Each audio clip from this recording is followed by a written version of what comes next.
Hello students, MCQs on motion graph.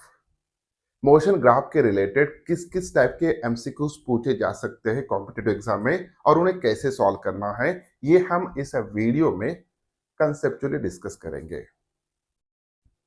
इस video के बाद इस ग्राफ मोशन ग्राफ के रिलेटेड आपके सभी डाउट्स क्लियर हो जाएंगे। अगर लास्ट 2 लेक्चर्स आपने देखा होगा कि जिसमें हमने वेलोसिटी टाइम ग्राफ और डिस्प्लेसमेंट टाइम ग्राफ इन दोनों को कैसे प्लॉट किया जाता है और इन ग्राफ्स के बेसिस पे कौन कौन सी इंफॉर्मेशन हम एक्सट्रैक्ट कर सकते हैं, वो हमने कंसेप्चुअली डिस्कस किया था और उन दोनों वीडियोस की लिंक मैं डिस्क्रिप्शन में दे रहा हूं। ओके, तो इस वीडियो में हम बहुत सारे एमसीक्यूज को सॉल्व करने वाले हैं जो ऑलरेडी किसी ना किसी कॉम्पिटिटिव एग्जाम में पूछे गए हैं। So without wasting time let us start. First question, the displacement versus time graph for a body moving in a straight line is shown in figure। एक ऑब्जेक्ट है जिसका स्ट्रेट लाइन मोशन हो रहा है, तो उस ऑब्जेक्ट का जो भी डिस्प्लेसमेंट होगा विद रिस्पेक्ट टाइम वही यहाँ पे रिप्रेजेंट किया गया है। ओके, ये जो भी ग्राफ है it is in between displacement and time.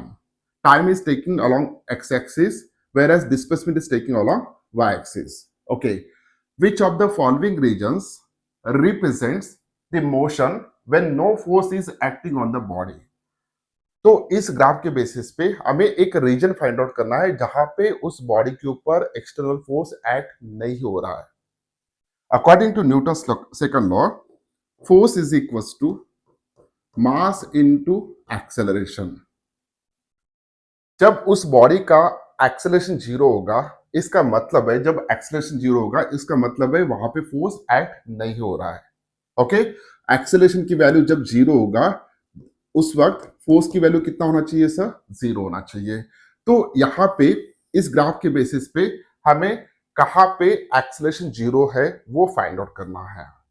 Okay sir, सो यहाँ पे देखिए ये पोजीशन वर्सेस टाइम ग्राफ दिया है, तो इसके बेसिस पे अगर इसका स्लोप हमें पता चलता है तो स्लोप के बेसिस पे हम वेलोसिटी फाइंड आउट कर सकते हैं। ओके, तो यहां से लेके यहां तक का मोशन जब ऑब्जर्व कर रहे हैं तो यहां पे देखिए जब मैं वेलोसिटी ट्राई करता हूं फाइंड आउट करने का तो हर जगह पे वेलोसिटी की वैल्यू चेंज हो रहा है। तो वेलोसिटी क्या होता है sir? Velocity is equal to tan theta. अगर थीटा चेंज हो रहा है, थीटा की वैल्यू चेंज हो रहा है, ओके, तो ऑब्वियसली वेलोसिटी भी चेंज होगा। अगर वेलोसिटी चेंज हो रहा है इसका मतलब क्या है सर? इसका मतलब है कि उस बॉडी का एक्सेलरेशन हो रहा होगा। If change is velocity is there, velocity अगर चेंज हो रहा है उस रीजन में, देखिए यहां से यहां तक, क्या ये स्ट्रेट लाइन दिख रहा है आपको? नहीं। तो हमेशा जो भी थीटा की वैल्यू होगा वो इस रीजन में चेंज हो रहा है। हर जगह पे हर इंस्टेंट पे थीटा की वैल्यू सेम नहीं है। तो ए से लेके बी तक if theta is changes then velocity changes. अगर वेलोसिटी चेंज हो रहा है with respect to time means there is a accelerated motion. हो सकता है वो डीएक्सेलरेटेड हो या एक्सेलरेटेड हो। ओके, अब बी से लेके सी इस पॉइंट तक देखिए, यहां पे भी कर्व नेचर आया है। अब कर्व नेचर अगर आता है, okay, so it means that वहां पे वेलोसिटी चेंज हो रहा है, वेलोसिटी चेंज हो रहा है। तो यहाँ पे थीटा की वैल्यू डिफरेंट होगा, यहाँ पे थीटा की वैल्यू डिफरेंट होगा, यहाँ पे थीटा की वैल्यू ऑलमोस्ट जीरो है इस रीजन में, लेकिन यहां से लेके यहां तक का थीटा की वैल्यू चेंज होगा। अगर थीटा चेंज हो रहा है तो वेलोसिटी चेंज हो रहा है, means that is a accelerated motion. लेकिन सी से लेके डी तक आप देखेंगे it's a straight line, it's a straight line. अगर मैं किसी भी इंस्टेंट पे अगर थीटा फाइंड आउट करता हूं तो हर जगह पे थीटा की वैल्यू सेम आएगा। अगर थीटा की वैल्यू सेम आ रहा है तो टैन थीटा की वैल्यू सेम आएगा, मींस वेलोसिटी कांस्टेंट रहेगा। अगर वेलोसिटी विथ टाइम चेंज नहीं हो रहा है इसका मतलब है एक्सेलरेशन की वैल्यू जीरो है। तो इस रीजन में सी से लेके डी तक इस रीजन में वेलोसिटी कांस्टेंट है तो एक्सेलरेशन की वैल्यू जीरो होगा। अगर एक्सेलरेशन की वैल्यू जीरो है तो डेफिनेटली फोर्स की वैल्यू क्या होना चाहिए सर? जीरो होना चाहिए। फिर डी से लेके ई तक अगर हम देखते तो अगेन यहां पे वेलोसिटी चेंज हो रहा है। ओके, तो वेलोसिटी चेंज हो रहा है means it is a accelerated motion. तो इसका सही आंसर जो भी है it's a C D is a correct answer. Okay sir, next question देखेंगे हम। Which of the following velocity time graph represent uniform motion? Uniform motion क्या होता है sir? Uniform motion, uniform motion वो होता है जब जिस मोशन में उस ऑब्जेक्ट की वेलोसिटी कांस्टेंट होता है। ओके, वेलोसिटी कैसे होता है सर? कांस्टेंट होता है। अगर वेलोसिटी कांस्टेंट है तो यूनिफॉर्म मोशन होगा। ओके, तो देखिए ये जो भी ग्राफ्स प्लॉट किए गए हैं, it is in between velocity and time. तो हम इस ग्राफ को देखेंगे। देखिए वेलोसिटी यहाँ पे इस इंस्टेंट पे वेलोसिटी की वैल्यू ज्यादा है। जैसे जैसे टाइम आगे जा रहा है, टाइम की वैल्यू बढ़ रहा है, वैसे वैसे वेलोसिटी की वैल्यू कम कम होते जा रहा है। Means this is the accelerated motion या de accelerated motion. This is the one is the de accelerated motion. With respect time velocity कम हो रहा है। अगर इसमें देखेंगे तो इसमें भी देखिए यहां से लेके यहां तक किसी भी इंस्टेंट पे जैसे जैसे टाइम की वैल्यू चेंज हो रहा है, वैसे वैसे वेलोसिटी की value goes on increases. Means यहाँ पे भी एक्सेलरेशन हो रहा है, उसी तरह यहाँ पे भी एक्सेलरेशन हो रहा है। लेकिन हमें वेलोसिटी कैसे चाहिए सर? कांस्टेंट चाहिए। तो इस ग्राफ में आप देखिए टाइम चेंज हो रहा है, 0 second, 1 second, 2 second, 3 second, 4 second, 5 second, in this way. लेकिन हर इंस्टेंट पे वेलोसिटी की वैल्यू सेम है और वो इतना है। मींस इस रीजन में या इस ग्राफ में वेलोसिटी जो भी है इट्स अ कांस्टेंट। वेलोसिटी कैसा है सर? कांस्टेंट है। इसलिए option A is correct one. बहुत ही बेसिक लेवल का क्वेश्चन था। Next one, if lift is going up, एक लिफ्ट है वो ऊपर जा रहा है। The variation in speed of the lift is given in the graph. Okay, what is the height to which the lift takes place the passenger? Height हमें find out करना है। ओके, तो जब हम यहां पे देखेंगे तो उस लिफ्ट की वेलोसिटी कैसे चेंज हो रहा है विद रिस्पेक्ट टू टाइम। यहां पे देखिए जब टाइम की वैल्यू 0 था उस वक्त वेलोसिटी 0 था, लिफ्ट एक जगह पे फिक्स था। उसके बाद जैसे जैसे टाइम की वैल्यू चेंज हो रहा है यानी टाइम की वैल्यू बढ़ रहा है, वैसे वैसे velocity also goes on increases up to this point. 2 second तक वेलोसिटी जो भी था वो 3.6 मीटर पर सेकंड हो चुका है। अब 2 सेकंड से लेके 10वें सेकंड तक उस लिफ्ट की वेलोसिटी कांस्टेंट है। वेलोसिटी कांस्टेंट है और वो कितना है सर? 3.6 मीटर पर सेकंड। उसके बाद 10 सेकंड से लेके 12वें सेकंड तक उस लिफ्ट की वेलोसिटी जो भी है धीरे धीरे कम हो रहा है। 3.6 से लेके वो 0 हो चुका है। ओके, सो आपने अक्सर देखा होगा कि जब लिफ्ट मोशन में आता है तो इनिशियली उसकी वेलोसिटी बढ़ता है, मींस एक्सेलरेटेड मोशन। उसके बाद वेलोसिटी कांस्टेंट होगा कुछ देर तक। जब लिफ्ट को रुकना है तो उस वक्त उसकी वेलोसिटी धीरे धीरे कम होती है, मींस डी एक्सेलरेटेड मोशन। वही यहाँ पे रिप्रेजेंट किया गया। तो टाइम के साथ साथ वेलोसिटी पहले बढ़ा, बाद में कांस्टेंट रहा, बाद में डिक्रीज हुआ और फाइनली 0 हुआ। हमें क्या फाइंड आउट करना है? हमें हाइट फाइंड आउट करना है कि लिफ्ट किस हाइट तक गया होगा। तो हाइट मीन्स डिस्प्लेसमेंट या डिस्टेंस। यहाँ पे लिफ्ट का स्ट्रेट लाइन मोशन हो रहा है एक ही डायरेक्शन में, तो डिस्टेंस और डिस्प्लेसमेंट दोनों सेम आएंगे। तो हमें यहाँ पे इस ग्राफ के बेसिस पे डिस्टेंस या डिस्प्लेसमेंट कैसे फाइंड आउट करेंगे? तो डिस्टेंस या डिस्प्लेसमेंट जिसको हम हाइट कहेंगे, which is equal to area covered by this curve with respect to time axis. Okay sir, अब हमें एरिया फाइंड आउट करना है। तो यहां पे देखिए एरिया, इस ग्राफ का हम कैसे फाइंड आउट करेंगे? तो ये है पहला एरिया जिसको हम A1 कंसिडर करेंगे। ये है सेकंड एरिया जिसको हम A2 कंसिडर करेंगे। और ये है थर्ड एरिया जिसको हम A3 कंसिडर करेंगे।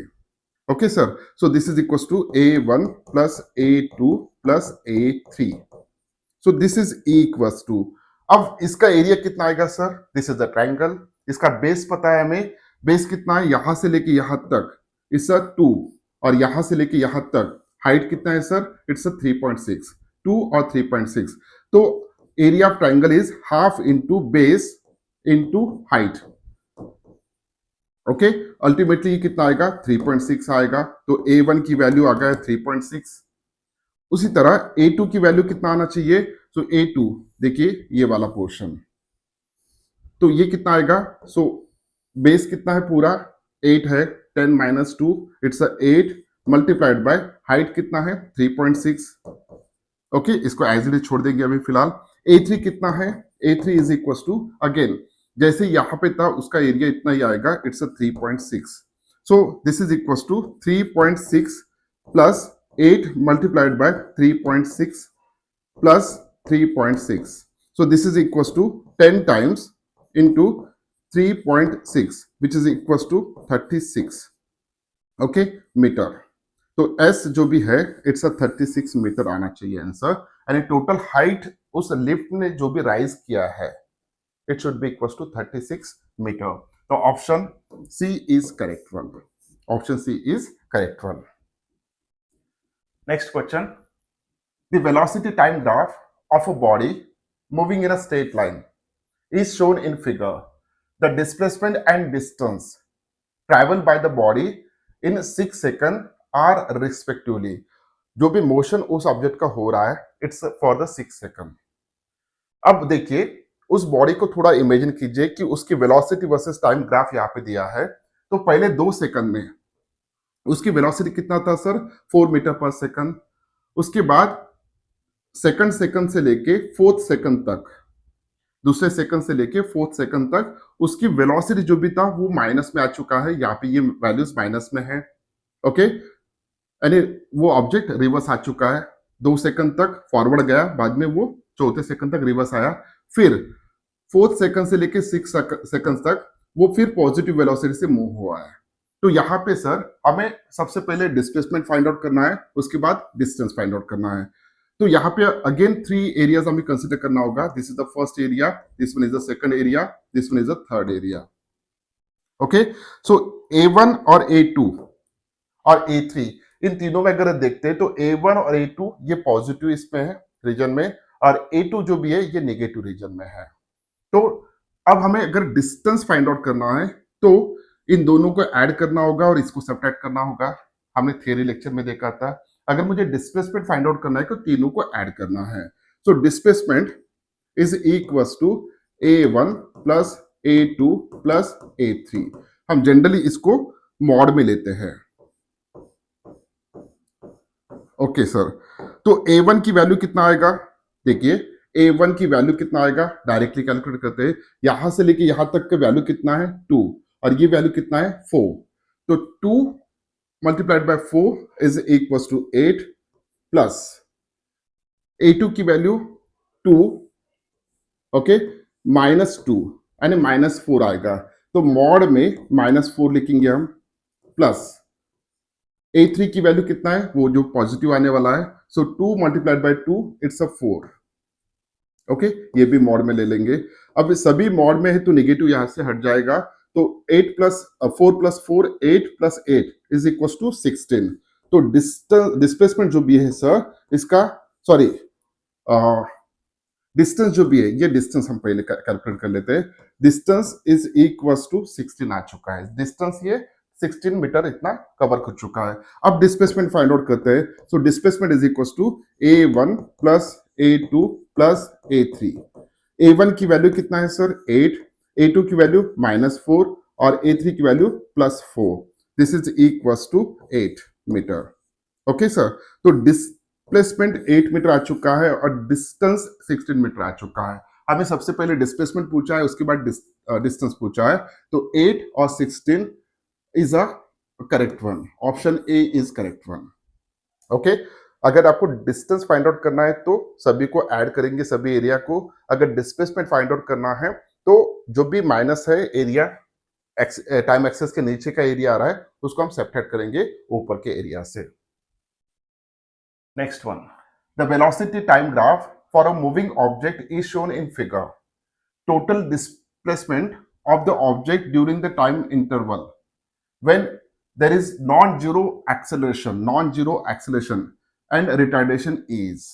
ओके, अब यहां पे देखिए सर इस ग्राफ को ध्यान से. वेलोसिटी वर्सेस टाइम दिया है, वेलोसिटी वर्सेस टाइम यहां पे दिया है. ओके, तो हमें ये देखना होगा कि किस रीजन में वेलोसिटी कांस्टेंट है, क्योंकि यहाँ पे नॉन जीरो एक्सेलरेशन बोला है या रिटार्डेशन बोला है. ओके, तो हम सबसे पहले इस ग्राफ को एनालिसिस करते हैं, उसके बाद इसका आंसर फाइंड आउट करते हैं. सर हमें यहाँ पे डिस्प्लेसमेंट ही फाइंड आउट करना है तो एरिया के रिलेटेड लेना होगा. ओके, उसके पहले जब पहले 20 सेकंड में उस ऑब्जेक्ट का जो भी मोशन हो रहा है उसकी वेलोसिटी कैसा है सर, कांस्टेंट है। अगर वेलोसिटी कांस्टेंट है इस रीजन में तो एक्सेलरेशन की वैल्यू जीरो होगा, तो ये एक्सेलरेशन की वैल्यू यहाँ पे जीरो होगा 20 सेकंड से लेके 30 सेकंड तक। Okay, this one is a accelerated motion, तो यहाँ पे एक्सेलरेशन हो रहा है। उसके बाद 30 सेकंड से लेके 40 सेकंड तक उसकी वेलोसिटी कंटिन्यूसली डिक्रीज हो रहा है, this is the de accelerated motion. फिर यहां से लेके यहां तक वेलोसिटी कांस्टेंट है, तो यहां पे भी एक्सेलरेशन की वैल्यू जीरो हो चुका है।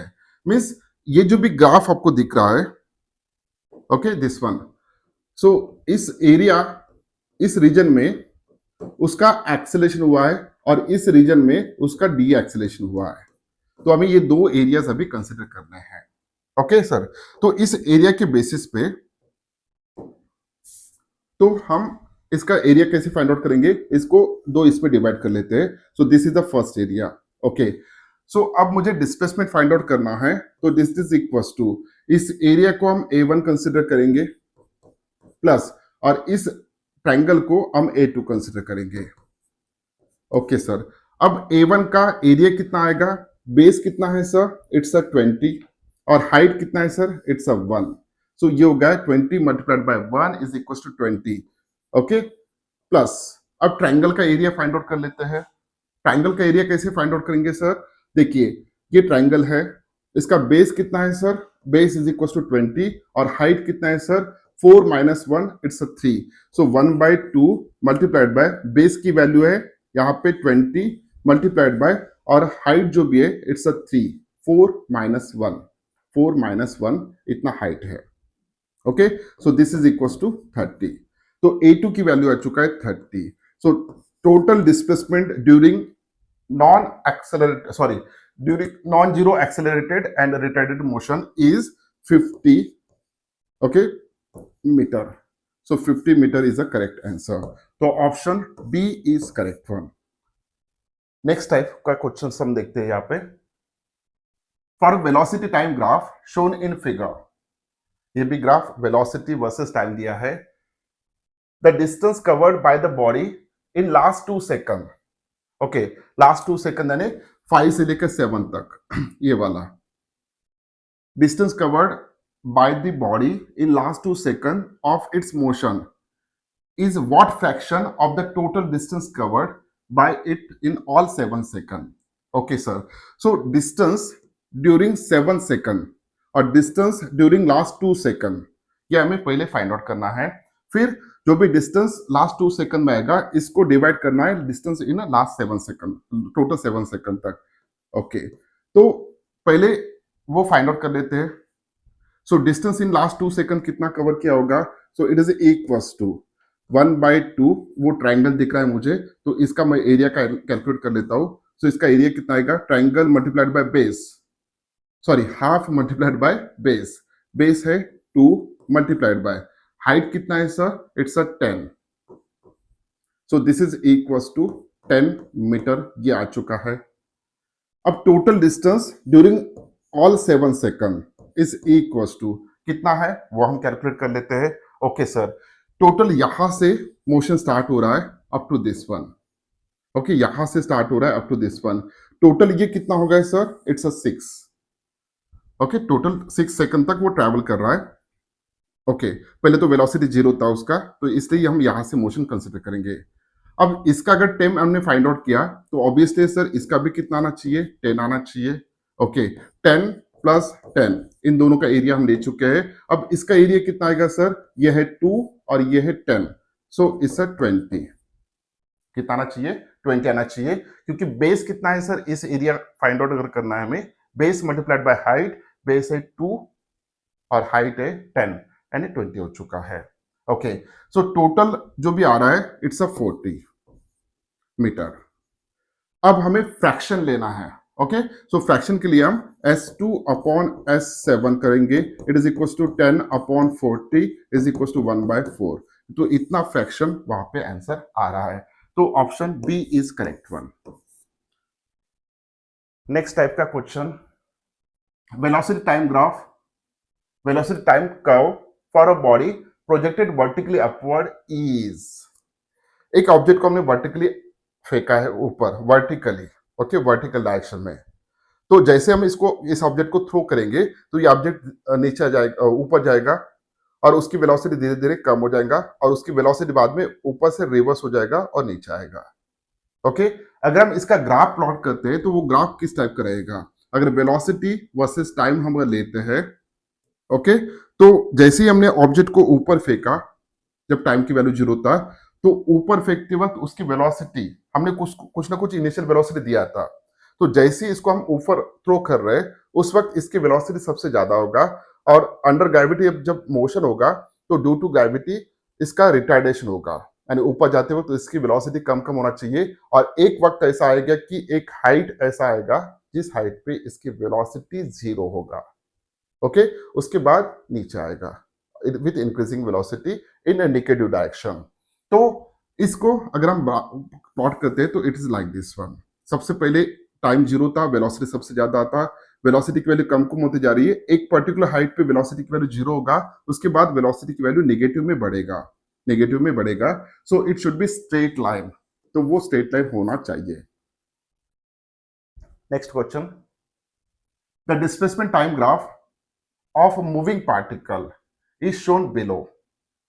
ओके, यहां पे दिया है displacement time graph.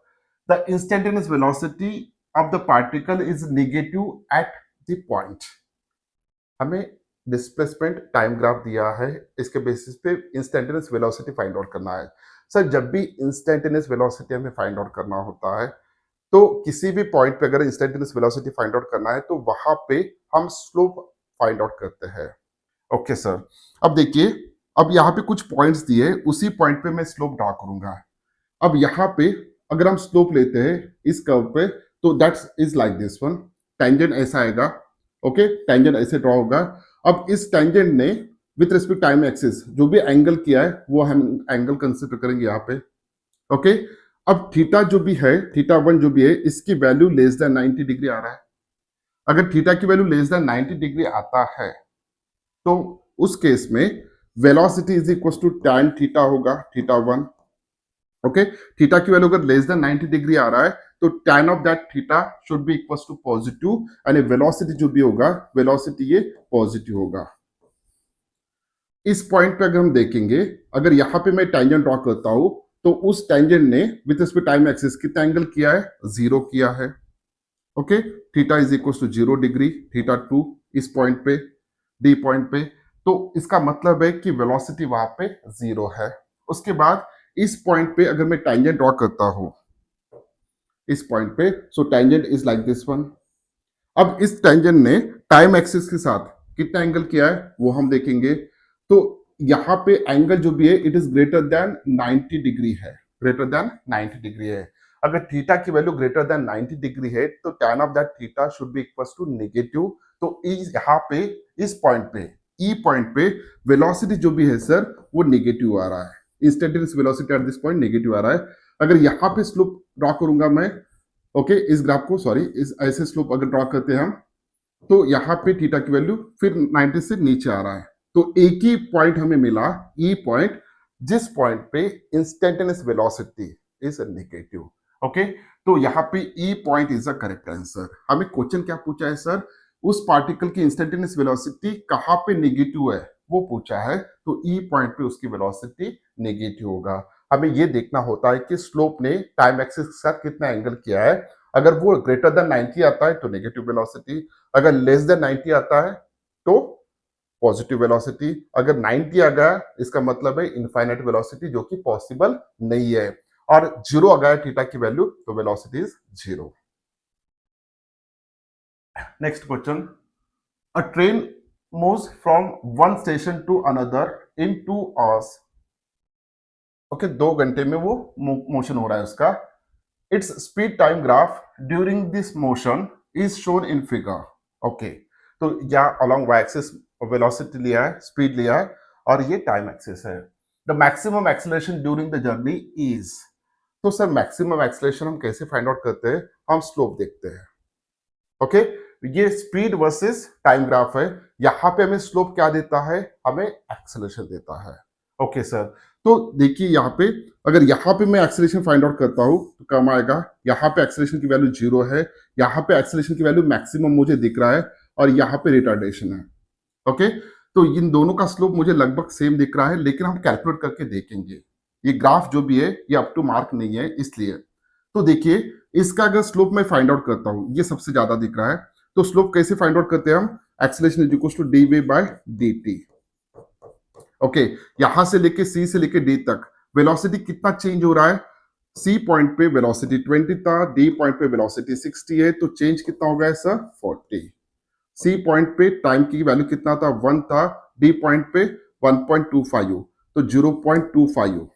Okay, which is equals to, यहाँ पे अगर 4 से मल्टीप्लाई करेंगे तो यहाँ पे 160 हो जाएगा, 160। Okay, this is a acceleration 160 metre kilometre per hour, kilometre per hour. Okay, इसका भी कैलकुलेट करके देख लेते हैं कितना आता है। तो ड्यूरिंग दिस रिटार्डेशन जो भी है, okay, it is equals to d v by d t. मैं ऑलरेडी नेगेटिव यहाँ पे ले चुका हूं, इसलिए यहाँ पे वेलोसिटी कितना चेंज हो रहा है सर? यहाँ से डी से लेके ई तक, डी पॉइंट पे वो 60 था, ई पॉइंट पे वो 0 है, तो चेंज 60 हो चुका है। ओके, डी पॉइंट पे ये पे कितना है? इट्स अ 1.25 और ये 2 है, तो 0.75। ओके, अगर इसकी वैल्यू फाइंड आउट करते हैं तो इससे कम आएगा, तो ये हमारा सही आंसर है। एक्सेलरेशन इस रीजन में एक्सेलरेशन सबसे ज्यादा आता है, it's a 160 kilometre per our. इतना एक्सेलरेशन यहाँ पे था, डी एक्सेलरेशन उससे कम आएगा, क्योंकि यहाँ पे हमें वो पता चल रहा है।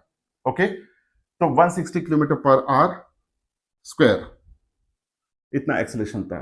Okay, the area under acceleration time graph gives, area under acceleration time graph. अगर एक ग्राफ प्लॉट किया है like this one, this is the acceleration and this one is the time, और यहाँ पे कैसे भी एक ग्राफ आ रहा है लाइक दिस वन, तो यहाँ पे जो भी एरिया कवर होगा, दिस एरिया, ये एरिया हमें क्या देता है sir? This gives the change in velocity, the option D is correct one.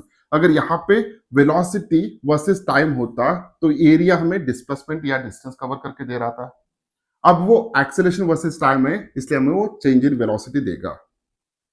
Next question, a ball is thrown vertically upward. Okay, एक बॉल को हमने वर्टिकली अपवर्ड फेंक दिया, विच of the following plot represent the speed time graph. Okay, यहाँ पे velocity time graph नहीं पूछा है उन्होंने, स्पीड टाइम ग्राफ पूछा है। Okay, of the ball during its height if the air resistance is not ignore. Sir, velocity time graph और speed diagram और टाइम ग्राफ में डिफरेंस क्या है? डिफरेंस इतना है कि वेलोसिटी एक वेक्टर क्वांटिटी है। अगर किसी ऑब्जेक्ट को ऊपर थ्रो कर रहे हैं तो वेलोसिटी अगर इस डायरेक्शन में हम पॉजिटिव लेते हैं तो आते वक्त वेलोसिटी उसकी नेगेटिव डायरेक्शन में होगा, जबकि स्पीड जो भी है ये हम सिर्फ उसका मैग्नीट्यूड कंसीडर करते हैं वेलोसिटी का, तो वहां पे नेगेटिव पॉजिटिव नहीं आएगा। ओके, तो इसलिए किस टाइप का ग्राफ होगा? लेकिन यहाँ पे एक ट्विस्ट है, ट्विस्ट ये है कि इन्होंने एयर रेजिस्टेंस को इमेजिन किया है। ओके, जाते वक्त ध्यान से देखिएगा, ऑब्जेक्ट को हम जब ऊपर थ्रो करते हैं, जब ऊपर थ्रो कर रहे हैं तो एयर ड्रैग वहां पे प्रोड्यूस होगा, और एयर ड्रैग जो भी है इसको अपोज करेगा। ओके, अब ऑब्जेक्ट जाते वक्त इसका यहाँ पे ड्रॉ कर लेते हैं। कोई भी ऑब्जेक्ट अगर हम कंसिडर करते हैं, मान के चलिए ये ऑब्जेक्ट है, ये ऑब्जेक्ट जब ऊपर जा रहा है, ओके, ऊपर जा रहा है, तो नीचे के डायरेक्शन में ग्रेविटी एक्ट हो रहा है, और जैसे जैसे ऊपर जा रहा है तो एयर रेजिस्टेंस जो भी होगा, एयर पार्टिकल जो भी होगा, इसको अपोज करेंगे। ओके, एयर ड्रैग की वजह से, एयर ड्रैग की वजह से इसको अपोजिशन होगा वहां पे, और वो अपोजिशन की वजह से जो भी एयर रेजिस्टेंस वहां पे होगा उसकी वजह से उसके ऊपर एक फोर्स एक्ट होगा, और उस फोर्स की वजह से एक एक्सेलरेशन प्रोड्यूस होगा। अब ऑब्जेक्ट अगर ऊपर जा रहा है, ओके, तो फोर्स डाउनवर्ड डायरेक्शन में लगेगा, तो एक्सेलरेशन डाउनवर्ड डायरेक्शन में होगा, तो उस एक्सेलरेशन को हम ए कंसिडर करते हैं। अब ये दोनों जो भी है, ओके, वो दोनों डाउनवर्ड डायरेक्शन में, तो टोटल एक्सेलरेशन जो भी होगा ए प्लस जी, इतना एक्सेलरेशन ऊपर जाते वक्त उसका हो रहा है। अब सर, ए की वैल्यू जो भी है ये कांस्टेंट रहेगा कि डिफरेंट रहेगा, ये आपको सोचना होगा। ओके, ए की वैल्यू ये डिफरेंट रह सकता है, क्योंकि जाते वक्त यूनिफॉर्म वेलोसिटी नहीं है। ओके, आते वक्त अगर हम इसी को एनालिसिस करते हैं, ओके, तो एक्सेलरेशन तो नीचे प्रोड्यूस हो रहा है, एक्सेलरेशन ड्यू टू ग्रेविटी। अब बॉल ऊपर से नीचे आ रहा है, नीचे आ रहा है तो इसके ऊपर, ओके, अपोजिशन अब ऊपर होगा, तो ये जो भी फोर्स होगा, फोर्स ऊपर के डायरेक्शन में एक्ट होगा एयर रेजिस्टेंस की वजह से, तो एयर रेजिस्टेंस की वजह से जो भी एक्सेलरेशन होगा ये ऊपर के डायरेक्शन में होगा, ये ऊपर के डायरेक्शन में होगा। अब यहाँ पे बॉल, ऑब्जेक्ट ऊपर जाते वक्त इतना एक्सेलरेशन उसका हो रहा है और नीचे आते वक्त g माइनस ए होगा। ओके, अब ये दोनों अगर हम कांस्टेंट कंसीडर करते हैं जाते वक्त ड्यूरिंग इट्स मोशन, तो जो भी ग्राफ है वो ग्राफ सी ऑप्शन से आना चाहिए। ओके, क्योंकि एक्सेलरेशन की वैल्यू सेम कंसीडर करते हैं, अगर हम सेम अगर कंसीडर कर रहे हैं तो ये स्ट्रेट लाइन ही होगा, क्योंकि जाते वक्त ऑब्जेक्ट को जाते वक्त एक्सेलरेशन सेम है, तो एक्सेलरेशन की वैल्यू कांस्टेंट है, तो ये स्ट्रेट लाइन आना चाहिए। और ऑब्जेक्ट को नीचे आते वक्त भी एक्सेलरेशन सेम है, तो ये ऐसे होना चाहिए। ओके, दोनों के स्लोप डिफरेंट होंगे नो डाउट, लेकिन स्ट्रक्चर ऐसे ही होगा, इसलिए option C is a correct one. क्योंकि यहां पे ये फिट नहीं बैठ रहा, ये भी फिट नहीं बैठ रहा, ये भी फिट नहीं बैठेगा। Which graph represent the uniform acceleration? Sir uniform acceleration क्या होता है? The rate of change of velocity with respect time it should be constant, यानी वेलोसिटी तो चेंज होना चाहिए लेकिन कांस्टेंट रेट से चेंज होना चाहिए, that is called as uniform acceleration. Okay sir, यहाँ पे क्या हो रहा है देखिए, पहले वेलोसिटी अगर हम देखते हैं ध्यान से, तो वेलोसिटी की वैल्यू धीरे धीरे बढ़ रहा है। ओके, वेलोसिटी की वैल्यू बढ़ रहा है, तो ये एक ग्राफ होगा, यहाँ पे वेलोसिटी की वैल्यू धीरे धीरे कम हो रहा है। अगर हम स्लो फाइंड आउट करते हैं तो थीटा की वैल्यू कम कम होते जाएगा, मींस यहाँ पे this is a D accelerated motion, this one is a accelerated motion. अब इस केस में अगर हम देखते हैं, स्पेशली इस केस में, तो हर इंस्टेंट पे वेलोसिटी की वैल्यू कैसा है सर? कांस्टेंट है। तो वेलोसिटी कांस्टेंट है तो एक्सेलरेशन की वैल्यू कितना होगा? जीरो होगा। अब इस केस में अगर हम देखते हैं तो यहां से लेके यहां तक ये एक्सेलरेशन हुआ है, यहां से लेके यहां तक ये डी एक्सेलरेशन हुआ है। ओके, यहाँ पे वेलोसिटी, सॉरी वेलोसिटी नहीं है, एक्सेलरेशन की वैल्यू जीरो होगा, यहाँ पे भी जीरो होगा, not retardation not accelerated. Straight line अगर मिलता है डिस्प्लेसमेंट वर्सेस टाइम ग्राफ में, तो स्ट्रेट लाइन अगर मिलता है तो एक्सेलरेशन की वैल्यू जीरो होगा, क्योंकि यहां से लेके यहां तक वेलोसिटी जो भी था वो कांस्टेंट था, फिर यहां से लेके यहां तक वेलोसिटी जो भी था वो कांस्टेंट था, इस केस में भी कांस्टेंट था। अब ये दो तो कट गए क्योंकि दोनों इसमें एक्सेलरेशन की वैल्यू जीरो आ रहा है, लेकिन व्हाट्स अबाउट दिस वन, यहाँ पे रिटार्डेशन हो रहा था और यहाँ पे एक्सेलरेशन हो रहा था, और जब हम फाइंड आउट करेंगे, ओके, तो थीटा की वैल्यू हर बार चेंज हो रहा है, बढ़ रहा है, तो this is one is a accelerated motion, option A is correct one. Next question, which of the following velocity time graph shows a realistic situation for a body in motion? Okay sir, तो velocity versus time graph है सभी। Okay, अब मैं अगर एक straight line कहीं पे भी ड्रॉ करता हूं like this one, okay, like this one, तो थोड़ा सोचिए कि एक ही टाइम पे क्या इसके तीन वेलोसिटीज हो सकते हैं? एक ही टाइम पे उसी पार्टिकल के तीन डिफरेंट वेलोसिटीज हो सकते हैं? नहीं हो सकते सर, तो ये आंसर गलत होगा। सेम सिचुएशन यहाँ पे, इस टाइम पे क्या उस ऑब्जेक्ट के तीन वेलोसिटीज होंगे? ये वैल्यू वेलोसिटी, ये वैल्यू और ये वैल्यू क्या होंगे? नहीं होंगे सर, ये भी गलत है। उसी तरह एक ही इंस्टेंट पे क्या दो वेलोसिटीज पॉसिबल है? The answer is that not possible sir. अब यहाँ पे भी आप वर्टिकल लाइन ड्रॉ कीजिए, देखिए कि दो वेलोसिटीज आ रहे हैं क्या? नहीं आ सकते। यहाँ पे कहीं पे भी आप लाइन ड्रॉ कीजिए, एक ही वेलोसिटी मिलेगा आपको, तो this one is a correct one, this one is a realistic और this one is a correct one. From the following displacement time graph, यहाँ पे टाइम और डिस्प्लेसमेंट ग्राफ दिया है, find out the velocity of a moving body. Confusion question है। Confuse क्यों कर रहा है सर हमें? क्योंकि अक्सर हम डिस्प्लेसमेंट जो भी होता है वो अलोंग वाई एक्सिस लेते हैं और टाइम जो भी होता है अलोंग एक्स एक्सिस लेते हैं। ओके, अब सर यहाँ पे बच्चे कंफ्यूज कैसे होते हैं उसका एग्जांपल देता हूं। वो क्या करते हैं, क्वेश्चन को देख लेते हैं, अच्छा डिस्प्लेसमेंट टाइम ग्राफ है, ओके सर, तो डिस्प्लेसमेंट टाइम ग्राफ है तो वेलोसिटी कैसे फाइंड आउट किया जाता है हमें पता है, तो velocity is equal to tan theta होता है सर। तो थीटा तो उनको दिख गया बच्चों को, कितना है सर? 30 है। ओके सर, तो tan of 30 degree, tan of 30 degree, okay, it's a 1/√3। अरे सर हमारा आंसर आ गया, ये आंसर करेक्ट है, गलत हो गया। हमें ग्राफ को अच्छी तरह से देखना है पहले।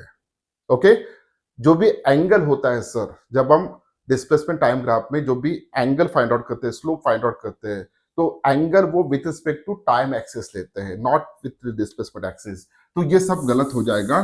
तो सही कैसे होगा, देखिए, अगर यहाँ पे ये एंगल 30 दिया है तो ये एंगल कितना होगा sir, it should be equal to 60 degree. और उस ग्राफ का, उस कर्व का या ग्राफ का हमें टाइम एक्सिस के साथ एंगल लेना होता है, it's a theta degree. Okay, so इस केस में थीटा की वैल्यू आ जाएगा 60 डिग्री।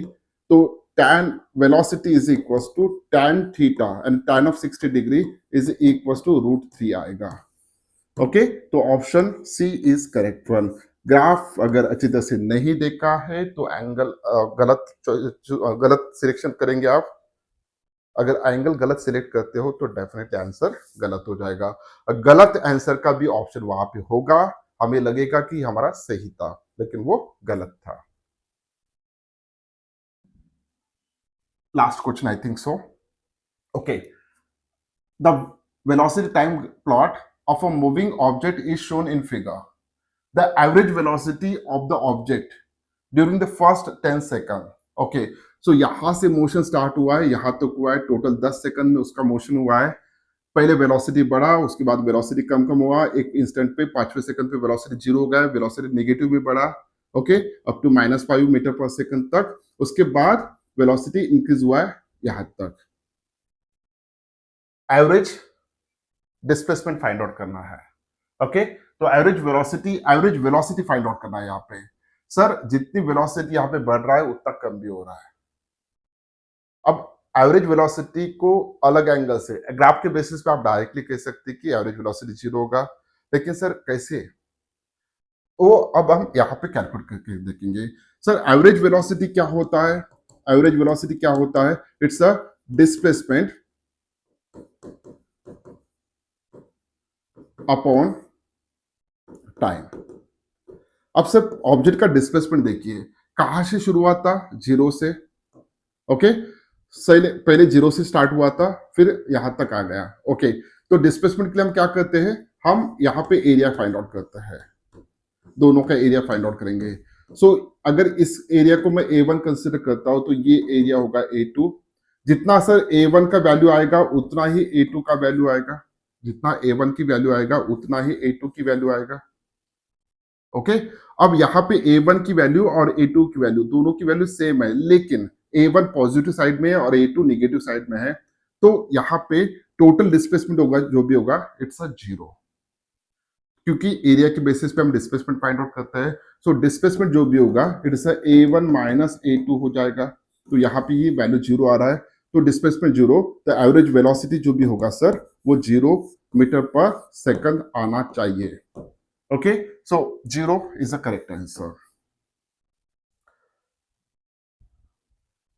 तो ये थे एमसीक्यूज ऑन मोशन ग्राफ। उनको कैसे सॉल्व करना है वो भी हमने देखा है। अगर आपका थ्योरी का कंसेप्ट क्लियर है तो ही आप एमसीक्यूज अच्छी तरह से सॉल्व कर सकते हो। तो थ्योरी हमने ऑलरेडी लिया था, अगर आपने वीडियो नहीं देखा है तो यहाँ पे दोनों को लिंक मैं यहाँ पे दे रहा हूँ, तो उनको क्लिक करके वो वीडियो पहले देख लीजिएगा। मिलते हैं नेक्स्ट वीडियो में, तब तक के लिए thank you very much, bye bye.